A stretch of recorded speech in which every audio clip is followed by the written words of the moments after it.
Assalamualaikum warahmatullahi wabarakatuh. Apa kabar adik-adik sekalian? Hari ini kita akan membahas tentang agama Islam, MTSN ya, yaitu tentang Nabi Adam dan Iblis sewaktu di surga. Dari Anas bin Malik, Rasulullah SAW bersabda, ketika Allah membentuk tubuh Adam di dalam surga, Allah membiarkannya beberapa saat, sementara itu iblis datang mengelilingi dan memperhatikan apa yang sedang dibuat Allah. Ketika dilihat iblis, tubuh yang sedang dibentuk Allah itu berongga.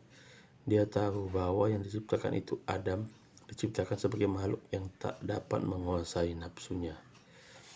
Pelajaran dapat dipetik yaitu Nabi Adam diciptakan Allah dan membentuknya seindah mungkin.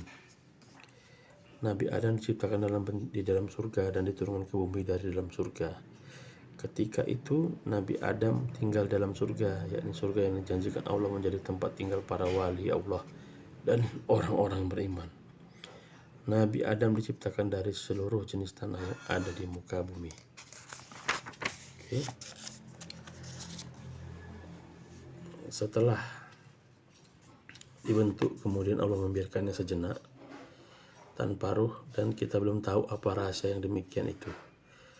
Ketika itu iblis tinggal di dalam surga bersama beberapa malaikat. Iblis telah diciptakan Allah sebelum penciptaan Adam. Iblis menaruh rasa dendam pada Adam dan ingin menguasai dengan cara merayu dan memperdayakannya. Hendaknya setiap muslim menjauhkan diri dari keburukan dan senantiasa melawan iblis dengan menjadikannya sebagai musuh bebuyutan. Kemudian setan adalah sumber segala kemaksiatan dan kejahatan. Iblislah makhluk yang pertama kali durhaka kepada Allah dan menentang perintahnya. Yang pertama kali takabur, hasad, dan sombong. Semoga Allah melaknatnya.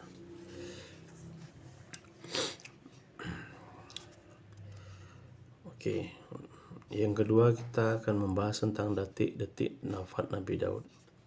Diriwayatkan dari Abu Hurairah bahwasanya Rasulullah SAW bersabda, Nabi Daud adalah seorang nabi yang memiliki rasa cemburu tinggi.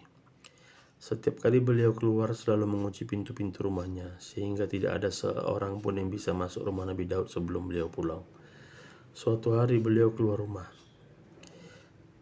dan rumahnya pun telah dikunci. Tiba-tiba istrinya mengintip dan melihat ada seorang laki-laki berdiri di ruang tengah. Istrinya bertanya, siapa yang di dalam kamar? Dari mana lelaki itu bisa masuk padahal pintu terkunci? Demi Allah, ini merupakan cara untuk mencemarkan nama baik Daud. Kemudian Nabi Daud datang. Lelaki itu masih berada di dalam ruang tengah. Lalu Daud bertanya kepada lelaki tersebut, siapa kamu? Dia menjawab, aku adalah yang tidak pernah merasa takut dengan para raja dan tidak pada sesuatu pun yang dapat menghalangi diriku. Nabi Daud berkata, demi Allah, engkau adalah malaikat pencabut nyawa. Kalau begitu, aku ucapkan selamat datang kepadamu untuk melaksanakan perintah Allah. Kemudian Nabi Daud bergegas menuju kamar yang di situ akan dicabut ruhnya. Setelah semua kewajiban mengurus jenazah ditunaikan dengan baik, matahari pun terbit. Nabi Sulaiman berkata kepada burung, naungilah ayahku. Nabi Daud, kemudian burung itu menaunginya hingga sore hari. Sulaiman berkata lagi, lepaskan sayapmu satu persatu. Abu Hurairah berkata, Rasulullah memperlihatkan kepada kami apa yang dilakukan burung tersebut ketika beliau wafat.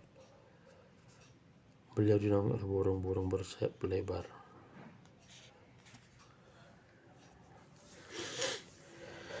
Pembenaran sebagian berita mengenai Bani Israel, yakni tentang wafatnya Nabi Daud, bahwasannya sebelum meninggal beliau sakit terlebih dahulu. Kemudian kaumnya mengirimi seorang budak perempuan yang masih muda untuk tidur dan menghangatkannya. Kemampuan para malaikat menyamar dan merubah bentuk seperti manusia. Cemburu adalah sifat lelaki terhormat. Keutamaan Nabi Sulaiman dalam menundukkan burung. Oke, itu kisah tentang Nabi Adam dan Nabi Daud. Ya, semoga bermanfaat. Jangan lupa sholat, jangan lupa baca Quran, dan selalu istiqomah akan usaha yang kalian ingin kejar. Billahi taufik wal hidayah. Assalamualaikum warahmatullahi wabarakatuh.